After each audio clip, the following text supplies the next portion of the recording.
All right, we've heard from the government. Let's get some opposition reaction. What does the Conservative Party make of the government's latest move to combat COVID-19? Conservative leader Andrew Scheer joins us from Regina. Good to have you here, and I hope you and your family are well, Mr. Scheer.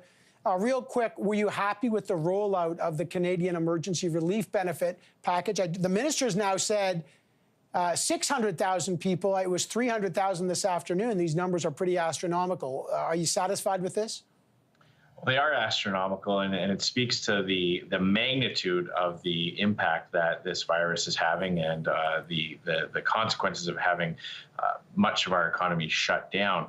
We're concerned. Again, we see another example of an announcement of a program that they are changing and fine-tuning midstream. We pointed out earlier when they announced the general parameters that there needs to be some flexibility to allow people to continue to work while they're receiving this benefit. There are many employers out there looking for workers in terms of extended hours around grocery stores and things like that. So, we want to see some flexibility built in this, and when we point things out on the front end, we'd like to see that incorporated not well after a program's already been unveiled.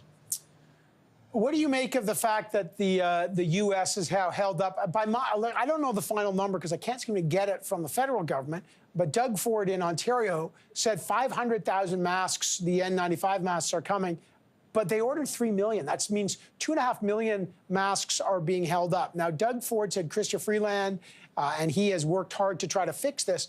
But what should, in your view, the Canadian government do to make sure that the United States does not hold up masks that Canada has contracted and paid for, and they belong to, frankly, to Canadians in terms of free trade?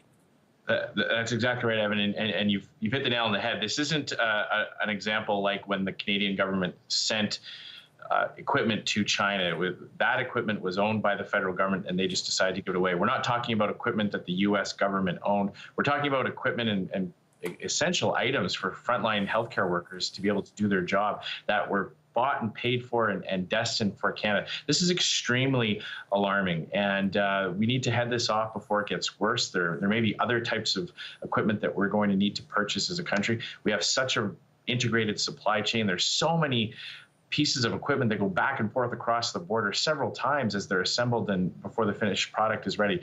So obviously, this is important to resolve at the diplomatic level. Anytime you have retaliatory measures, we have to be prepared for a response on the other side. We are supportive of the government's efforts at this stage to get a negotiated settlement. But in the meantime, we've got to figure out how we can quickly manufacture and produce these types of things here at home to bolster our supplies, so we don't have to worry about other governments and their policies. Although we cannot, not everything can be self-sufficiency. We need to guard our supply chains and the free trade. Before I let you go, though, Mr. Scheer, Parliament's going to be recalled. I don't know the exact date, but they've got to pass further legislation to aid Canadian businesses in this pandemic. The Prime Minister today spoke about a virtual Parliament. His argument is a virtual Parliament will give fair representation, not just representing people who have approximate distance to Parliament. But you don't agree with that. Everybody's doing Zoom meetings and FaceTime meetings and virtual meetings. Why not a virtual Parliament?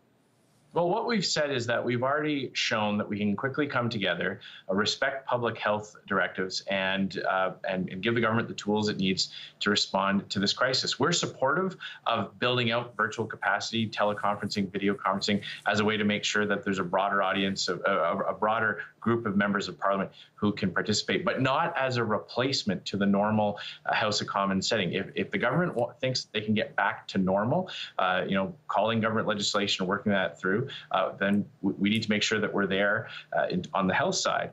We don't want to see a virtual Parliament replace the actual Parliament we have to go through the normal flow of government legislation, government business. We think it's incredibly essential for the opposition to do its job. We've already seen examples of how rigorous... But why not? Like, you could do both in the crisis. So people in BC could have a representative to vote, not just people in Ontario and Quebec.